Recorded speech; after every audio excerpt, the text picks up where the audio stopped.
welcome back to this week's episode of the Future in Finance Oh, nearly. where every single week I completely drop a ball in the introduction to this podcast, which one day may have a name. Might happen. But every week we help you guys get CeMAP qualified. And when I say we, I'm Charlotte. I'm Maria. And this is what we do. This is our day job. Thank you so much for tuning in. What are we even talking about this week, Maria? I was just checking the microphone was actually recording this time. Okay, cool. All right, take two. I don't know what is the topic for this week. This week's topic is something to do with guarantors. It's CeMAP 2 and 3, topic 11, which is credit checks, credit assessments, credit... Something. So, This is going to be a quick fire lesson for you. Have you ever checked your credit score? Nope. Well, ladies and gentlemen, this is about to be a roller coaster. And actually, before I go any further, I might as well... Cue intro music.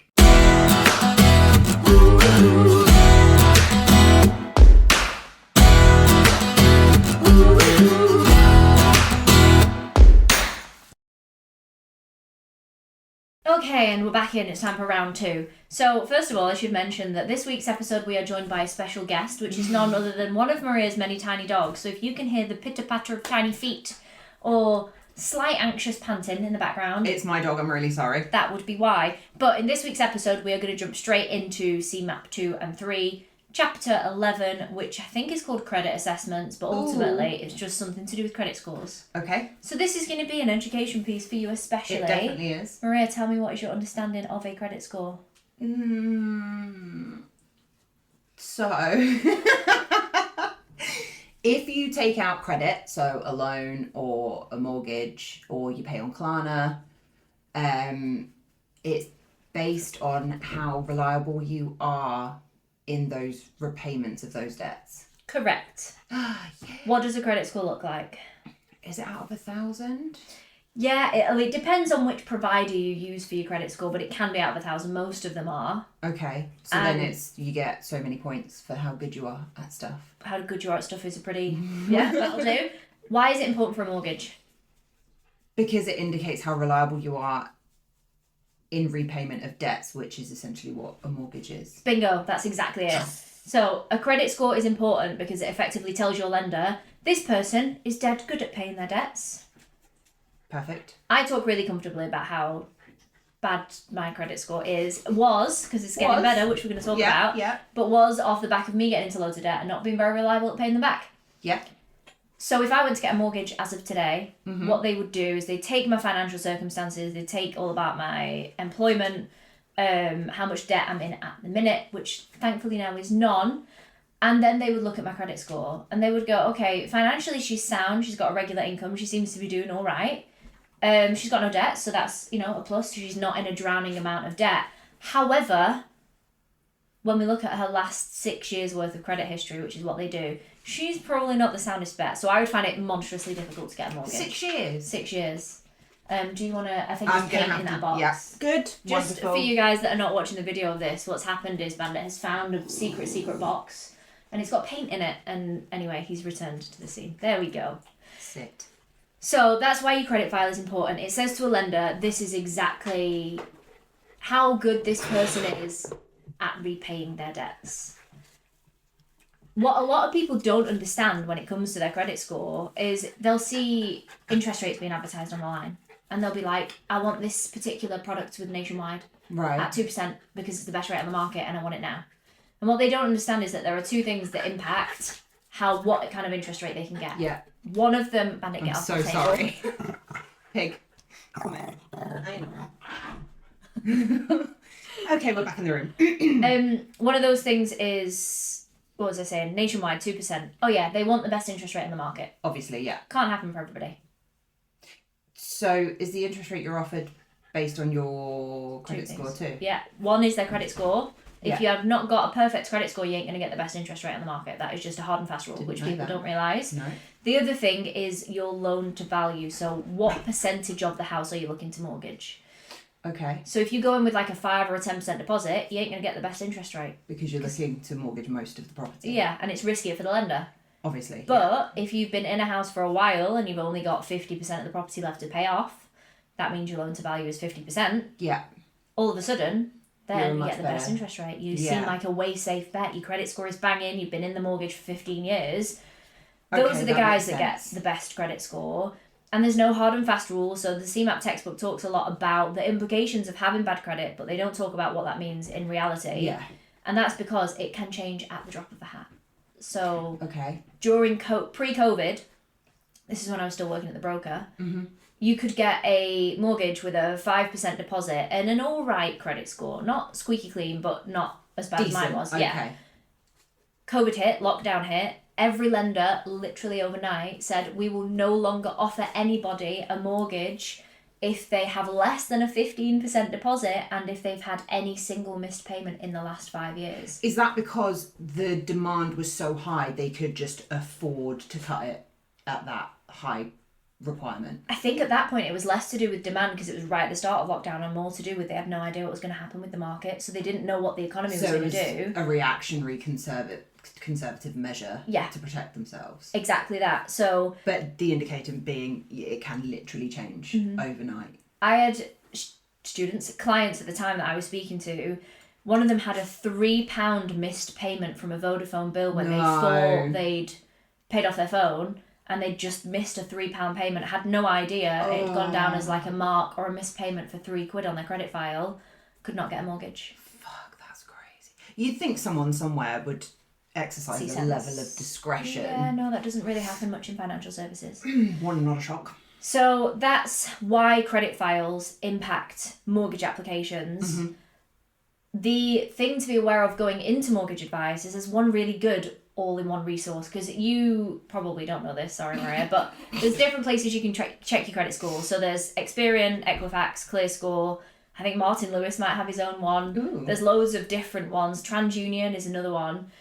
They're all kind of different. So you might check your credit score with one, think it looks squeaky clean, put an application in with a lender, and they'll come back and reject it because they've checked a different provider's credit referencing. Right, okay. There's one called Check My File. It's well good. It's one of those where you can get a 14-day free trial. And what a lot of my ex-students, now mortgage advisors, do is they get people to download their own credit score from Check My File in that 14-day free trial.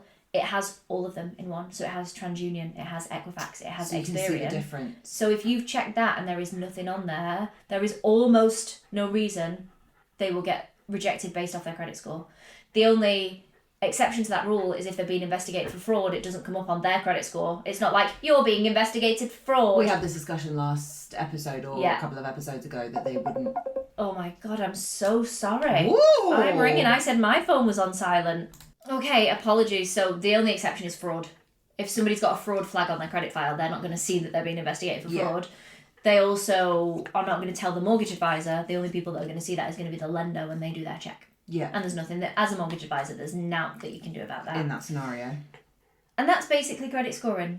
That's the main bulk of the credit scoring stuff. The one thing though, do you remember... They call them payday loans in the textbook. Do you remember like Wonga? Yeah, the adverts. Sunny loans. Yeah. So payday loans used to be a massive thing, and the whole concept of it was if you've blown a tyre and you don't have any savings to get you to the end of the month, get a payday loan. We'll lend it you for 30 days, you pay it back. The APR is only 47,426% APR. Yeah. They were a popular thing. Unfortunately, they did just take advantage of people that were in a bit of a sticky spot. Yeah, financially. The FCA eventually stepped in and was like, oh, listen, guys, this has gone too far. And there was like a big compensation scheme. It was a big thing. There are still a couple of payday loan companies, I think, that exist. Don't quote me on that. I not sourced that from the textbook. I just feel like I've seen the short-term, high-cost short-term credit is what they're called. Okay. If you use one of those providers and you pay it off in full on time, still a black mark on your credit file. What? Because short-term, high-cost borrowing is deemed as you literally had nowhere else to go and you've not got sufficient financial resources to get to the end of the month. Red flag. Oh, shit. But they don't tell you that when you take them out. No, that's crazy. Surely there should be some kind of... People generally don't find out until they speak to a mortgage advisor that goes, oh, mate, you took out a payday loan last year and it's a black mark on your credit file. So yeah, that's major. That's an education piece for people. That is crazy. We should literally put that out as a standalone warning reel. Yeah, I don't know if they exist anymore, so that's probably why I haven't done that. Is because They used to have really exist. catchy adverts. Remember the Sunny. one? And there was the Satsuma. Oh yeah, Satsuma loans. And it was like, what song was it? It was like, how do I get you alone? It was so good. And every time I heard it on the radio, that song would just be on repeat in my head, which is exactly why they do it. Mm-hmm. But I can't remember the last time. I mean, I don't watch television, so That's probably why. I can't remember the last time I actually I can't. encountered an advert. But I feel like there are a couple that still exist. But again, Yeah. I've not fact checked that fact, so don't quote take it as fact. Yeah, exactly. All right, that's credit scoring. That's payday loans. Guarantors is the next thing. Ooh. Maria, what do you know about guarantors? Basically, it's someone that's going to pass the financial checks if you're not, that steps up and says, I put my name on the line because in my circumstance, it would probably be my dad because my child is a useless sack of shit. Can't pass any financial credit check, so I will put my name down, and if she can't pay it, I agree to pay it. Exactly. And I'm good that. for the money. The best example of guarantors is parent and child relationships. Fun story for you all, when Maria and I decided to move in next to each other, my credit score, as I mentioned, is shot. So they said, okay, if your credit score is that bad, you're going to have to put 6 months rent down up front. Yeah. And I was like, sound okay. And they went, but you're also going to need a guarantor. I went, but I'm putting 6 months rent down up front. Why do you need a guarantor? Yeah. I'm still putting 6 months rent down up front. And they were like, it doesn't matter. We still need a guarantor. Still need a guarantor. So, and they were like, you can use your parents. I was like, fun fact, one of them's dead. The other one I don't really speak to, so that's not going to happen. But guarantor mortgages are a thing. And they're not a huge thing for one reason that I will come on to. But the whole concept is, if you want your child to move out of your house and they're old enough to get a mortgage and you're just sick of the sight of them, Fair. you could say to them, go find a house, you've got a job, you're stable. Okay, if you can't afford that house, I will vouch for you. That's quite, I mean, I know, Everybody thinks the sun shines out of their children's buttholes, but actually that's quite a some big buttholes commitment. don't shine. Yeah, so there's two types of guarantor mortgages. There's one called a full liability guarantee. Yeah. The other one's called a limited liability guarantee. Right. And the clue is kind of in the name. With full liability, you take on full liability for the whole of that mortgage debt. Right. With limited liability, it might be that there's a shortfall. So your kid might be working as an assistant manager in Aldi. They might be on an all right wage, but their affordability is short by like 40 grand. You could technically guarantor for the 40 grand. Okay, that makes sense. And it's slightly more appealing than being stuck for the whole... For the whole loan. The problem with guarantor mortgages is the parent has to be able to demonstrate they can afford the whole mortgage on their own, on top of their own financial commitments. Ooh. And that's why they're not as popular as you would think they would be, considering how hard it is to get on the mortgage ladder and how most people are still living with their parents like well into their 30s. And a lot of people's parents are still paying off their own fucking mortgages. Yeah, so that's why guarantor mortgages kind of never took off, because most parents can't afford their own mortgage, their own debt, plus then their full child's mortgage as well. Yeah, at that point you just say, I'll buy a second house. Yeah, exactly.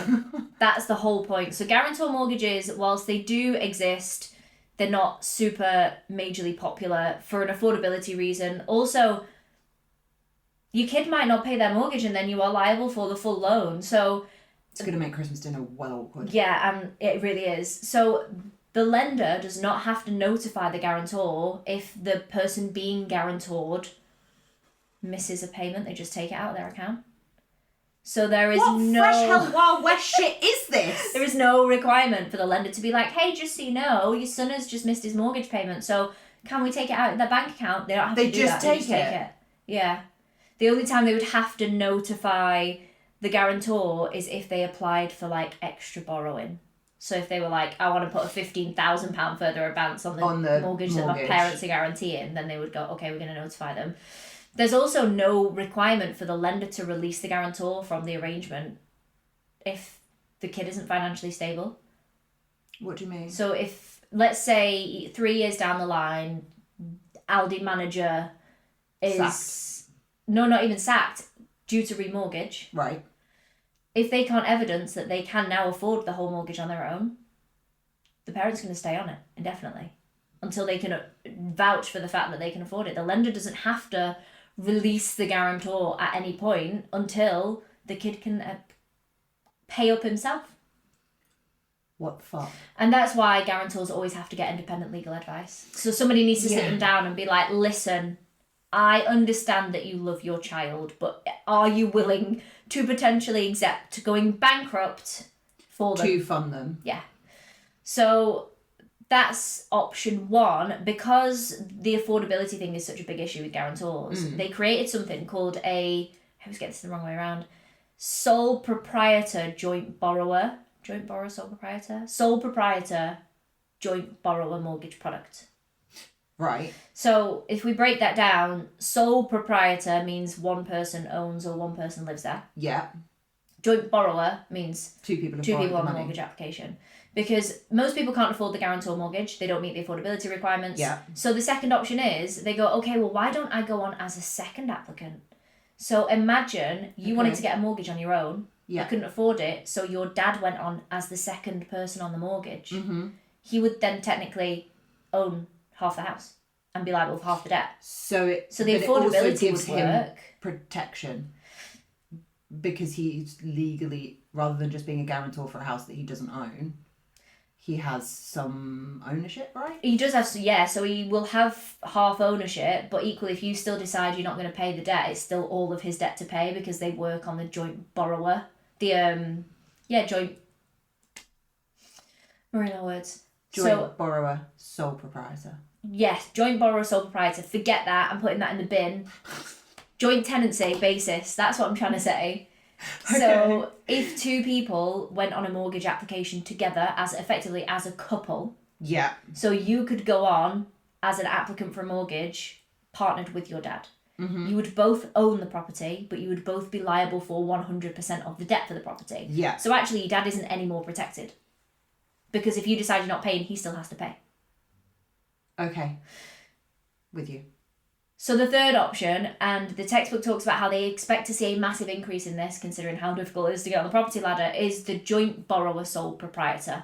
And what that means is child is going to be sole owner of the house. Yeah. But parent will be second applicant for financial benefit. Yeah. The reason they created this is because if you were to buy a house with your dad tomorrow, you would not get your first time buyer discount on stamp duty. Because my dad owns property already. Because he owns a property already, you'd have to pay the surcharge for stamp duty. Right. With a joint borrower sole proprietor, you are both liable for the debt, but only you own it. So basically, with joint borrower sole proprietor, they expect to see a massive increase because everyone wants the kids to move the fuck out. Yeah. Also, all the kids want to move the fuck out. Yeah.